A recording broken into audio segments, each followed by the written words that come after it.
নজরে লোকসভা। এবারে আমরা নজর রাখবো আলিপুরদুয়ার লোকসভা কেন্দ্রের দিকে। তথ্য অনুযায়ী ভুটানের সঙ্গে ব্রিটিশদের যুদ্ধের সময় বক্সা ডুয়ার্স অঞ্চলে কালজানি নদীর তীরবর্তী এলাকায় পাঠানো হয়েছিল আর্মি কমান্ডার কর্নেল হেদাওয়াত আলী খাঁকে। বনাঞ্চলে ঘেরা শহরের নাম সেই কারণে নাকি শুরু হয় আলী দিয়ে। পুর যার অর্থ বাসস্থান এবং দুয়ার আসে ডুয়ার্স থেকে, অর্থাৎ যে এলাকায় আলী তার সামরিক ঘাঁটি গেড়েছিল সেই কারণে শহরের নাম হয় আলিপুরদুয়ার। একসময় জলপাইগুড়ি জেলার অধীনে থাকলেও 2014 সালে 25শে জুন আলিপুরদুয়ার রাজ্যের 20তম জেলা হিসেবে আত্মপ্রকাশ করে। চলুন একবার ফিরে দেখি আলিপুরদুয়ার জেলার ইতিহাসে আলিপুরদুয়ার।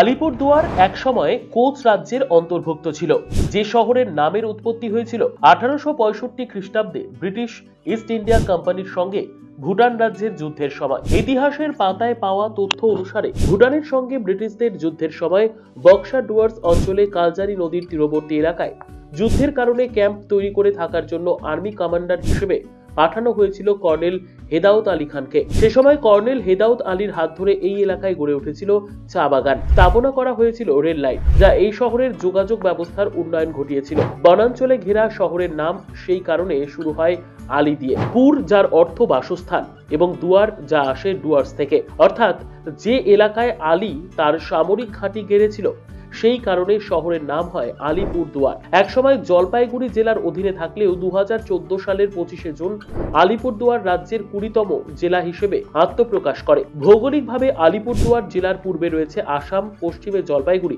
উত্তরে ভুটান এবং দক্ষিণে কোচবিহার। এই জেলা দিয়ে প্রবাহিত হয়েছে তৌরসা, রায়ডাক, কালজানি, সংকোশ ও গদাধর নদী। মূলত গ্রামীণ জনগোষ্ঠী নিয়ে গঠিত হয়েছে আলিপুরদুয়ার জেলা, যা রাজবংশী, রাভা, মেচ, সাঁওতাল, মাদাসিয়া, বোরো, টোটো এবং ওরাও উপজাতির আদি শহর। আলিপুরদুয়ার জেলার বক্সা পাহাড় অঞ্চলে রয়েছে বক্সা জাতীয় উদ্যান, যার আয়তন প্রায় 760 বর্গ কিলোমিটার, যেখানে রয়েছে ব্যাঘ্র সংরক্ষণ কেন্দ্র। এই উদ্যানে থাকা বক্সা দুর্গে ভারতের স্বাধীনতা আন্দোলনের সময় বেশ কিছুদিন বন্দী করে রাখা হয়েছিল নেতাজি সুভাষচন্দ্র বসুকে। এই জেলাতেই পূর্ব হিমালয়ের পাদদেশে রয়েছে জলদাপাড়া জাতীয় উদ্যান। তৌরসা নদীর তীরে বনাঞ্চলময় সুবিস্তীর্ণ এই জাতীয় উদ্যানটি প্রায় 141 বর্গ কিলোমিটার এলাকা জুড়ে তৈরি হয়েছে। হাতিদের করিডর হিসেবে রয়েছে গভীর বনাঞ্চল, চিলাপাতা বনাঞ্চল। গুপ্ত যুগে স্থাপিত নলরাজা গড়ের অবস্থান আজ এই জেলাতেই। নবগঠিত আলিপুরদুয়ার জেলায় রয়েছে 2টি পৌরসভা, আলিপুরদুয়ার এবং ফালাকাটা পৌরসভা, যে জেলায় রয়েছে 6টি ব্লক। এর মধ্যে রয়েছে মাদারিহাট, বীরপাড়া, আলিপুরদুয়ার 1, আলিপুরদুয়ার 2, ফালাকাটা, কালচিনি এবং Kumargram block. Bureau report, RCTV সংবাদ।